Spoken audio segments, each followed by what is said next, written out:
অন্যদিকে শেরপুরে গ্যাস সংকটে গত 2 সপ্তাহ ধরে বেড়েছে ভোগান্তি। ফলে সিএনজি স্টেশনে দীর্ঘ হচ্ছে যানবাহন সারি। অনেক চালক কয়েক ঘন্টা অপেক্ষা করে গ্যাস পাচ্ছেন চাহিদার তুলনায় অনেক কম। এ বিষয়ে বিস্তারিত জানাতে শেরপুর নবীনগর থেকে যুক্ত হচ্ছেন সহকর্মী জাহিদুল খান সৌরভ। সৌরভ, 2 সপ্তাহ ধরে ভোগান্তি বাড়ছে, আজকে পরিস্থিতি কেমন দেখছেন?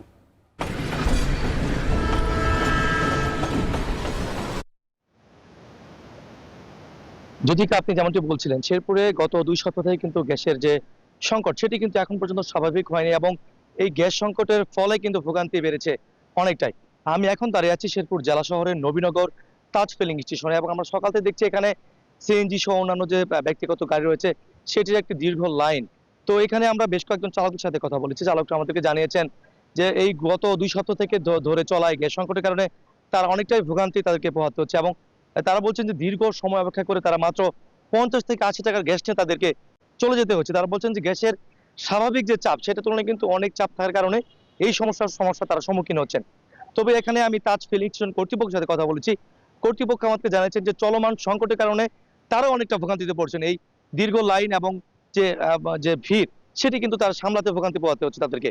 তারা বলছেন যে অন্যান্য সময় স্বাভাবিক যে গ্যাসের চাপ থাকে 15 থেকে 16 PSI, সেটি কিন্তু অনেকটাই কমে চলে এসছে 10 থেকে 11 PSI এবং তারা বলছেন যে প্রতিদিন স্বাভাবিক সময়ে তারা 400 থেকে 500 যানবাহনে তারা গ্যাস সরবরাহ করতেন এবং যেখানে 5 থেকে 6 লক্ষাধিক টাকা তারা কিন্তু গ্যাস বিক্রি করতেন। সেটি কিন্তু এই সংকটের কারণে নেমে এসেছে মাত্র 2 থেকে 250 যানবাহন এবং তাদের যে প্রতিদিনই বিক্রি সেটা কিন্তু অর্ধেকে নেমে 2 থেকে 2.5 লক্ষ টাকায় নেমে এসেছে। তবে চালকরা বলছেন যে তীব্র গরম অপেক্ষা করে তারা দীর্ঘক্ষণ অপেক্ষা করে 1 থেকে 1.5, 2, 3 ঘন্টা পর্যন্ত অপেক্ষা করে তারা গ্যাস পাচ্ছেন, কিন্তু চাহিদা তুলনায় অনেকটাই কম। বিশেষ করে যারা সিএনজি চালিত চালক রয়েছে তারা বলছেন যে তারা তাদের অনেক ব্যক্তিগত গাড়ি নিয়ে তারা বিভিন্ন ভাড়ায় চালিত সিএনজি তারা চালান। বিশেষ করে প্রতিদিন তাদেরকে 6 থেকে 700 টাকা তাদেরকে মালিক জমা দিতে হচ্ছে। তারা বলছেন যে 3 থেকে 4 ঘন্টা সময় যদি তারা স্টেশনে অপেক্ষা করেন এবং গ্যাস অল্প পরিমাণে নিয়ে তারা সড়কে চলাচল করেন, তাদেরকে কিন্তু বাড়তি টাকা দিয়ে তাদেরকে এই কষ্ট তাদের পোহাতে হচ্ছে। তবে তিতাস গ্যাস কর্তৃপক্ষ আমাদেরকে জানাচ্ছেন যে স্বাভাবিক অবস্থায় শেরপুরে 28 থেকে 32 মিলিয়ন ঘনফুট গ্যাসের প্রয়োজন হয়। সেই তুলনায় কিন্তু অনেকটাই কম তারা গ্যাস পাচ্ছেন। বিশেষ করে স্বাভাবিক গ্যাসের যে পিএসআই থাকে সেটা হচ্ছে 20 থেকে 22 এর মধ্যে। তারা বলছেন যে এখন পর্যন্ত শেরপুরে 4000 আবাসিক গ্রাহক রয়েছে, এছাড়া 4টি বাণিজ্যিক লাইন রয়েছে এবং একটি সিএনজি স্টেশন রয়েছে।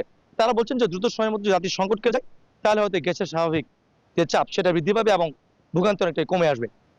তো এই ছিল যদি আমার থেকে শেরপুরের এই নবীনগর তাজ ফিলিং স্টেশন থেকে গ্যাস সরবরাহের সর্বশেষ তথ্য। গ্যাস সংকটের আর খবর জানাতে যুক্ত ছিলেন জাহিদুল খান সৌরভ।